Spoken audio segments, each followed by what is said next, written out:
ஆளுநர் R N ரவியுடன் சபாநாயகர் அப்பாவு சந்திப்பு நிகழ்த்தி வருவதை நாம் அண்மை செய்தியாக பார்த்து கொண்டிருக்கின்றோம்.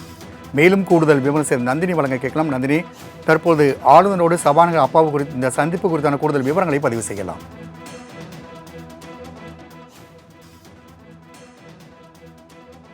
கூட்டத்தொடர் ஆளுநர் உரையுடன் வரக்கூடிய 6ஆம் தேதி தொடங்கி இருக்கிறது. இதற்காக தமிழ்நாடு ஆளுநர் ஆர் என் ரவிக்கு அழைப்பு விடுப்பதற்காக சபாநாயகர் அப்பாவு தற்போது ஆளுநர் மாளிகைக்கு சென்று ஆளுநரை சந்தித்திருக்கிறார். சட்டப்பேரவை கூட்டத்தொடருக்கான அழைப்பிதழும் ஆளுநருக்கு வழங்கப்பட்டிருக்கிறது.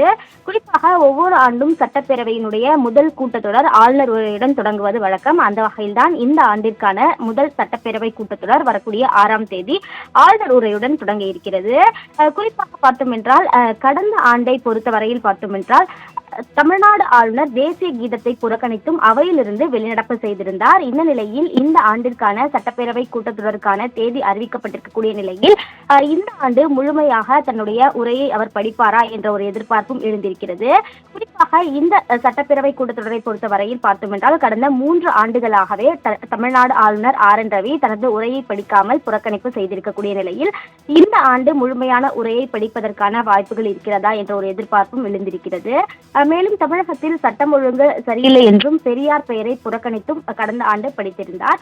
இந்த நிலையில்தான் பார்த்தோம் என்றால் தமிழக அரசு இதற்கு எதிர்ப்பு தெரிவித்ததோடு ஆளுநர் முன்னிலையிலேயே முதலமைச்சர் மு க ஸ்டாலின் எதிர்ப்பு தீர்மானமும் கடந்த ஆண்டு கொண்டு வந்திருந்தார்.